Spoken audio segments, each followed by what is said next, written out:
नमस्कार दोस्तों, आपका हमारे चैनल अमृत कथा कहानियाँ में स्वागत है। प्राचीन काल की बात है। किसी नगर में एक बूढ़ी माई रहती थी। वो सूर्य भगवान की भक्त थी।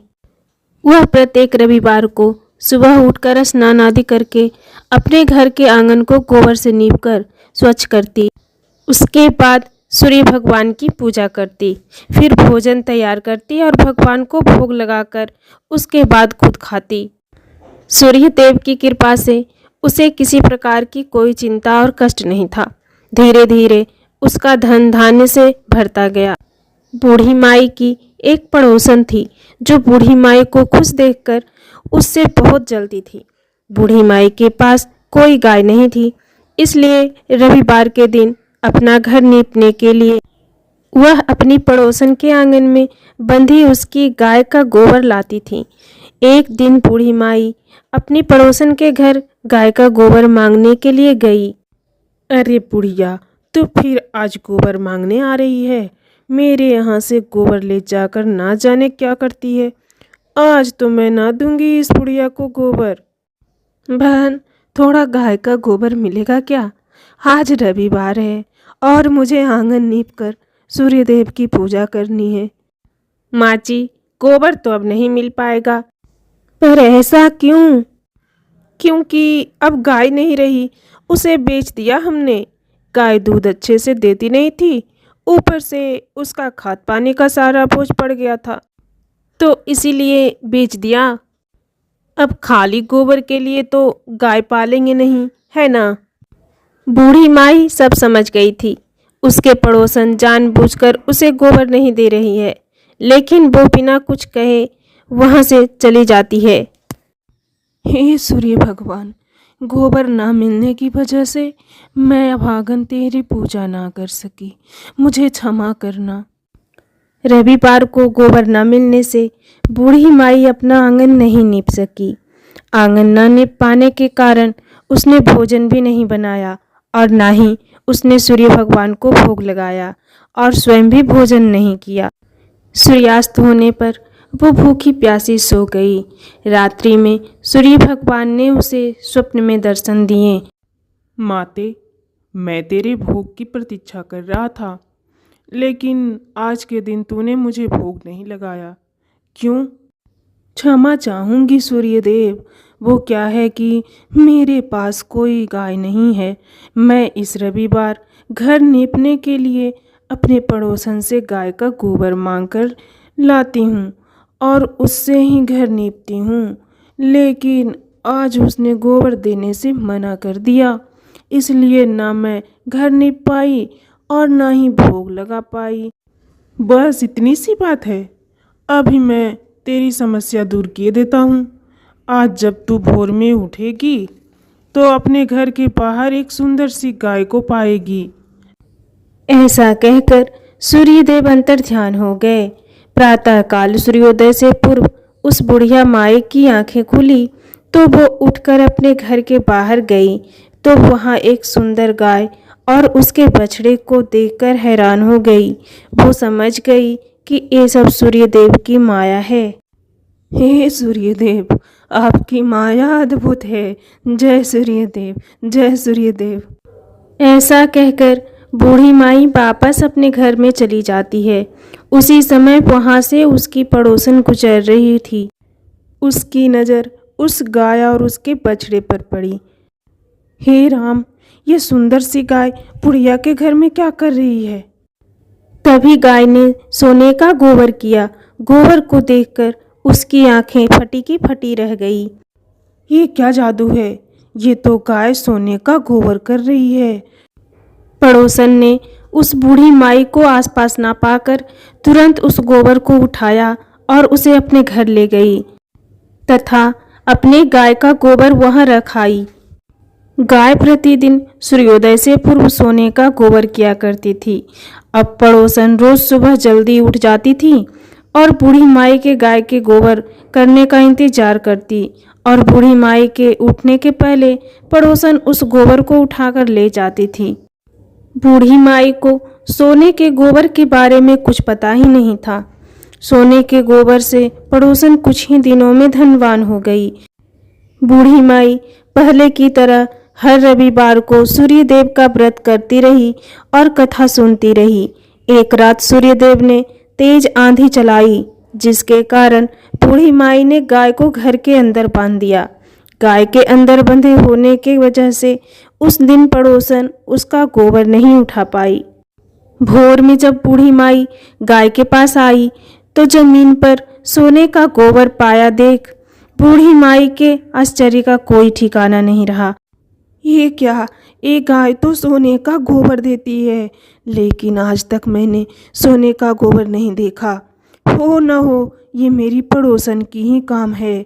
वो इस गाय का गोबर चुरा ले जाती होगी और अपनी गाय का गोबर यहाँ रख देती होगी। अच्छा किया मैंने इसे आज घर के अंदर बांध दिया, वरना इस बात का तो मुझे कुछ पता ही नहीं चलता। अब से मैं इस गाय और बछड़े को घर के अंदर ही बांधूंगी।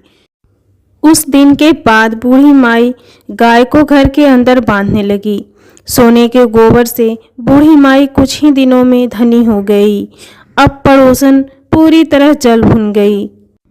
ये बुढ़िया अब समझ चुकी है कि इसकी गाय सोने का गोबर देती है, इसलिए वो अब गाय को घर के बाहर नहीं रखती है। ठीक है, मेरे से होशियारी। लेकिन इस बुढ़िया को ये नहीं पता कि मैं इससे ज़्यादा होशियार हूँ। अगर इस गाय का फ़ायदा मैं नहीं उठा पाई तो उसे भी नहीं उठाने दूंगी। आज ही मैं जाकर ये बात राजा को बताऊंगी। पड़ोसन दौड़ी दौड़ी राजा के पास जाती है। राजा की जय हो। बताइए, आपके यहाँ आने का क्या कारण है? राजा जी, कारण तो केवल एक गाय है। कैसी गाय? राजा जी, आज मैंने एक ऐसी गाय देखी है जिसके बारे में जितना बोलूं उतना कम है। सुंदरता आंखों को मोह ले और गुण ऐसे कि रंग को भी राजा बना दे। एक गाय कोई मामूली गाय नहीं है, बल्कि वो गाय सोने का गोबर देती है। सोने का, हाँ राजन, सोने का गोबर देने वाली गाय। एक गाय तो आपके राजमहल में ही होनी चाहिए, न कि उस बुढ़िया के घर में। देखो, अगर ये तुम्हारी बात झूठी निकली तो अच्छा नहीं होगा। महाराज, अगर बात झूठी निकली तो आप जो चाहे वो सजा देना मुझे। ठीक है सैनिकों, इनके बताए पते पर जाओ और जाकर उस गाय को मेरे पास लेकर आओ। राजा ने अपने सैनिकों को बूढ़ी माई के गाय लाने का आदेश दिया। सैनिक उस बूढ़ी माई के घर पहुंचे।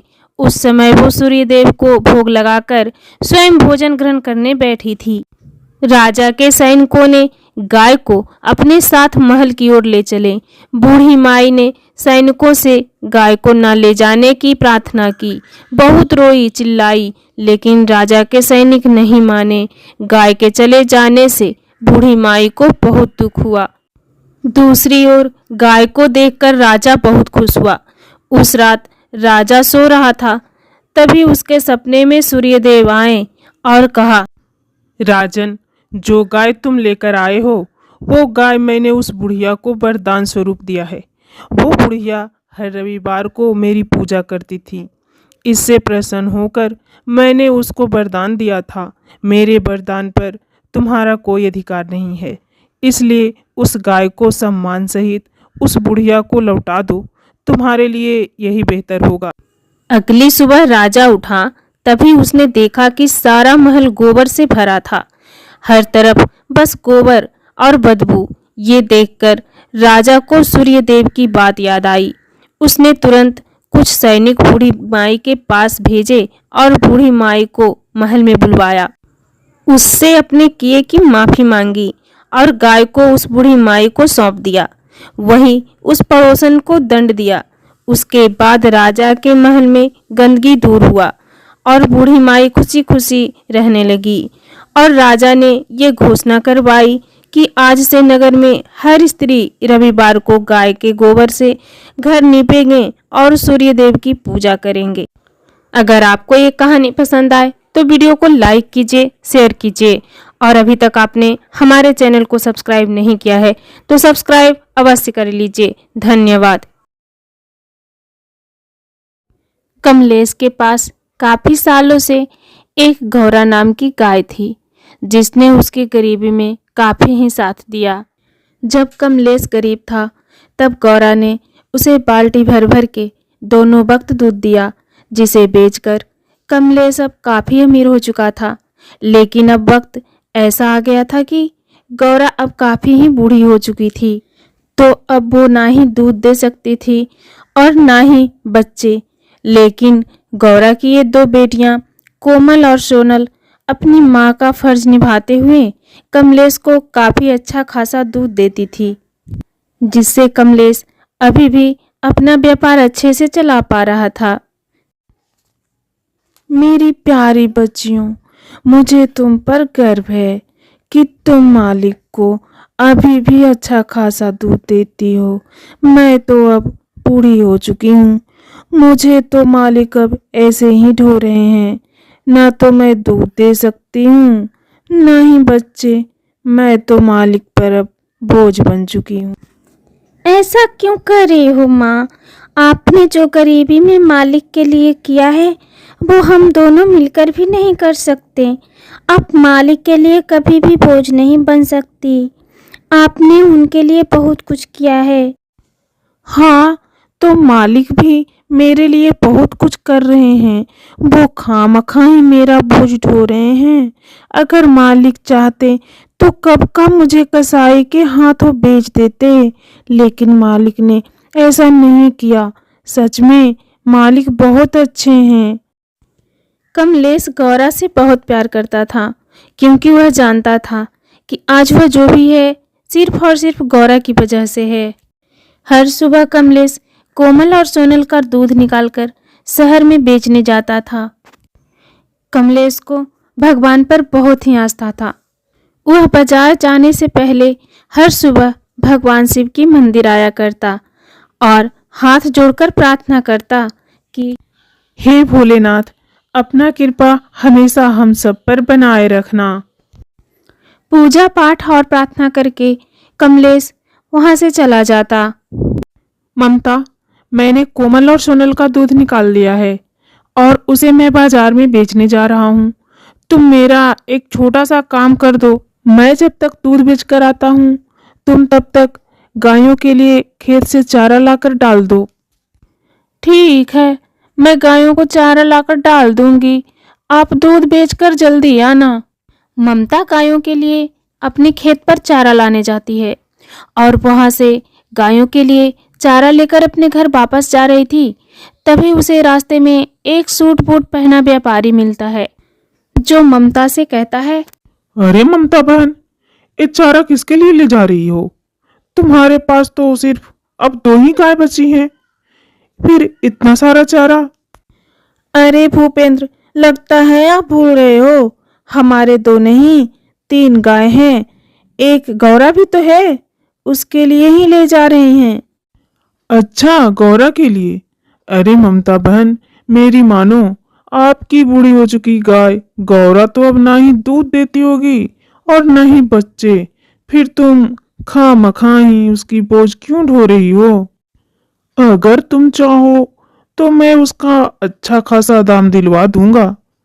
अगर बेचना हो तो मुझे कहना। बात तो आप सही कह रहे हैं।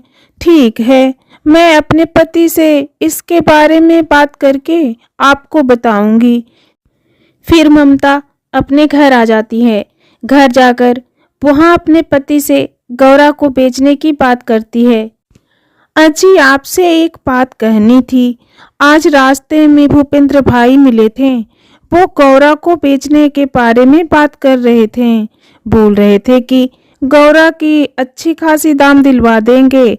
आपका इसके बारे में क्या विचार है? वैसे भी गौरा तो अब दूध देती नहीं है, खामखा हम पर बोझ बनी हुई है।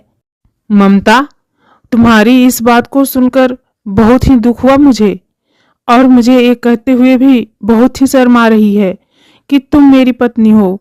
तुमने आखिर गौरा को बेचने की सोचा भी कैसे? जब गौरा जवान थी तब उसने हमारी गरीबी को दूर किया, और अब जब तुम अमीर बन गई हो तो तुम अपने मुसीबत में साथ देने वाली को भूल गई। खबरदार ममता, जो तुमने ऐसा सोचा भी, मैं गौरा को कभी नहीं बेच सकता। वह मेरे लिए लक्ष्मी है। ठीक है, अगर ऐसी बात है तो जब तक आप गौरा को बेचने के लिए राजी नहीं होंगे तब तक मैं आपसे बात नहीं करूंगी। ममता देखो, तुम मेरी बात सुनो, तुम ऐसा क्यों कर रही हो? ऐसे ही वक्त गुजरता जाता है। ममता कमलेश से बातें नहीं करती, जिस वजह से कमलेश को मजबूरन गौरा को बेचने का फैसला करना पड़ता है। पर अगले ही दिन ममता उस व्यापारी को अपने घर बुला लेती है। अरे वो देख कोमल, उसके हाथों में रस्सी है। लगता है वो कोई व्यापारी है।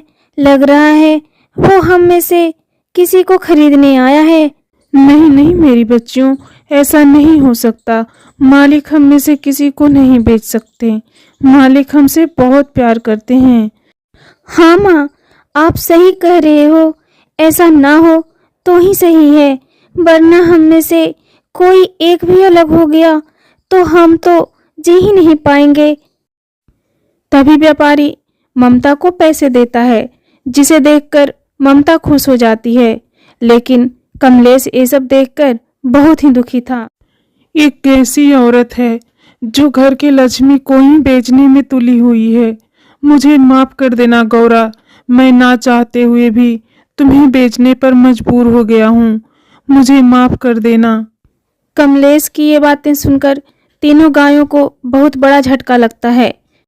देख लिया ना माँ, आप कहती थी ना कि मालिक आपको कभी नहीं बेचेंगे, तो मालिक ने क्या किया? आपको व्यापारी के हाथों बेच दिया। आपने गरीबी में कितना साथ दिया है उनका। अब यह व्यापारी आपको कसाई के हाथों बेच देंगे। कल को हम भी बूढ़े हो जाएंगे तो हमें भी मालिक कसाई के हाथों बेच देंगे। सच में माँ, इंसान बहुत मतलबी होते हैं। जब उनका काम निकल जाता है तब हम जानवरों के साथ ऐसा ही करते हैं। मुझे कुछ समझ नहीं आ रहा। तुम लोगों से ज्यादा सदमा तो मुझे पहुंचा है। आखिर मालिक ऐसा क्यों कर रहे हैं? फिर वह व्यापारी गौरा को अपने घर ले जाता है और घर ले जाकर उसे खूब खिलाता पिलाता है। लेकिन गौरा तो मन ही मन ये जान रही थी कि उसे खूब खिलाकर एक दिन कसाई के हाथों बेच देगा। एक दिन गौरा व्यापारी और कसाई के बीच हो रही बात को सुन लेती है। ए लीजिए साहब, आपके पैसे। मैं इस गाय को कल आकर ले जाऊंगा, ठीक है ना? ठीक है, चलता हूँ। उसी रात की बात है। कमलेश की पत्नी ममता के सपने में भगवान सी बातें हैं। ममता, ओ ममता, तुम्हारी गाय गौरा कहाँ है? अरे शिव जी, आप मेरे सपने में? मैं तो धन्य हो गई।